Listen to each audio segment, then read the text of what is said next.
It's 2 a.m. You're staring at the ceiling again.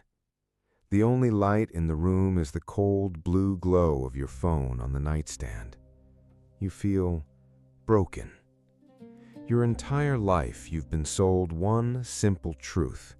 Humans are supposed to sleep in one solid, uninterrupted 8-hour block. Anything less, and there's something wrong with you, a defect, a failure. But what if you aren't broken? What if your body is just remembering something ancient? For almost the entire span of human existence, 300,000 years, nobody slept that way. Let's travel back. Picture a fire burning low.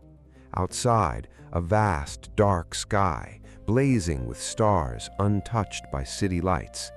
This is the world of our ancestors, and in this world, they didn't sleep in one block. They slept in two. It was called first sleep and second sleep. And in between every single night, there was a natural waking window, a quiet, still period of 1 to 2 hours. This wasn't a time for anxiety. It was a time for praying, for quiet reflection, for talking softly with family, for making sense of fresh dreams. This was not insomnia. This was the original human night. This lost piece of our history was rediscovered by a historian named Roger E. Kirch at Virginia Tech. He didn't just stumble upon it.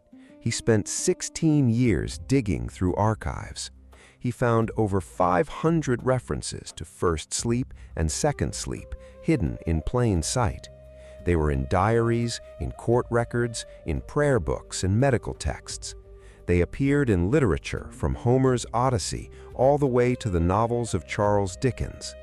For centuries, translators had been getting it wrong, misinterpreting these phrases because they simply couldn't conceive of a world where people slept differently than we do now. Their modern bias had erased our own past. This waking window wasn't just tolerated, it was valued.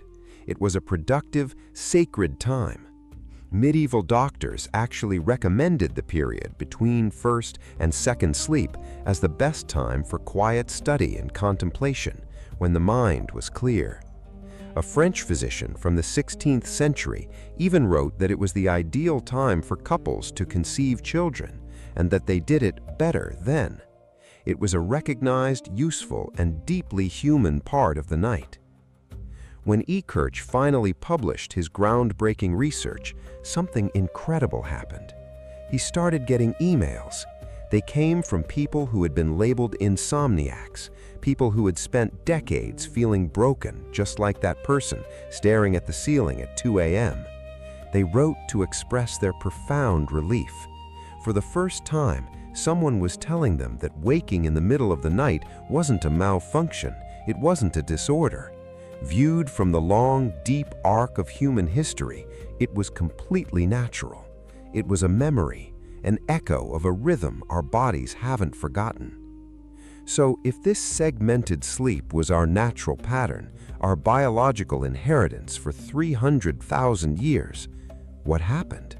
If this is how we are built to rest, what changed it? The question from part 1 hangs in the air. If sleeping in 2 distinct chunks was our natural pattern for 300,000 years, what changed it? The proof that this ancient rhythm is still inside all of us comes from a remarkable experiment. In 1992, a psychiatrist at the National Institute of Mental Health named Thomas Ware decided to turn back the clock. He took a group of volunteers and for 1 month removed all artificial light from their lives. For 14 hours every single night, they lived in total darkness, just as our ancestors did. At first, nothing much changed, but within weeks, something incredible started to happen. Every single participant, without being told to, without any suggestion at all, began to split their sleep. They'd sleep for about 4 hours, wake for 1 to 3, and then fall back into a second sleep. Their bodies simply remembered. It was as if an ancient program buried under centuries of artificial light had just been reactivated. But what Ware measured during that quiet waking window was truly extraordinary. The participants' brains were producing elevated levels of a hormone called prolactin. This is the very same hormone released during deep meditation, the same hormone released after physical intimacy. It induced a state of profound, peaceful calm, a reflective state completely unlike our normal, frantic waking consciousness. This was not insomnia. This was its own distinct form of human awareness, a state most of us have never experienced, but that our ancestors entered every single night for our entire evolutionary history. It's a state still waiting inside every one of us. And then the villain arrived, light. It began subtly. In 1667, Paris was the first city to light its streets, an order from King Louis XIV to reduce crime. Cheaper candles followed, then the eerie glow of gas lamps in the 1800s, and then came the final blow. In 1879, Thomas Edison commercialized the electric light bulb, and within a single generation, the night, as humanity had known it for 300,000 years, was gone forever. Today, your body is exposed to artificial light for an average of 7 to 8 hours after the sun has set. The blue light from your phone, your laptop, your television is a powerful biological signal. It suppresses melatonin, the hormone that tells your body it's time for sleep. Your ancient brain cannot tell the difference between an LED screen and the midday sun. So when that light hits your retina at 11 p.m., your brain reads it as daytime. It pushes back sleep. It shatters your rest into fragments. It completely eliminates that quiet, reflective waking window. We didn't just change when we sleep. We eliminated an entire phase of human consciousness, and we called the result insomnia. Oxford professor Russell Foster, one of the world's leading sleep scientists, tells his patients who wake at 2 a.m. and panic something that stops them cold. He tells them their body is not broken. He tells them they are experiencing something ancient, something that every human who ever lived once experienced every single night. Which leads to the real question. If your body still remembers, if that ancient pattern is still running deep inside you, is there a way to get it back? Waking at 2 a.m. isn't insomnia, it's a memory. So what do you do now? Now, let's talk about the sleep industry. It is worth roughly $585 billion globally. Mattresses, sleep trackers, supplements, and endless varieties of melatonin gummies. And despite spending hundreds of billions trying to sleep, humans are more sleep-deprived than ever. Has anyone stopped to ask why?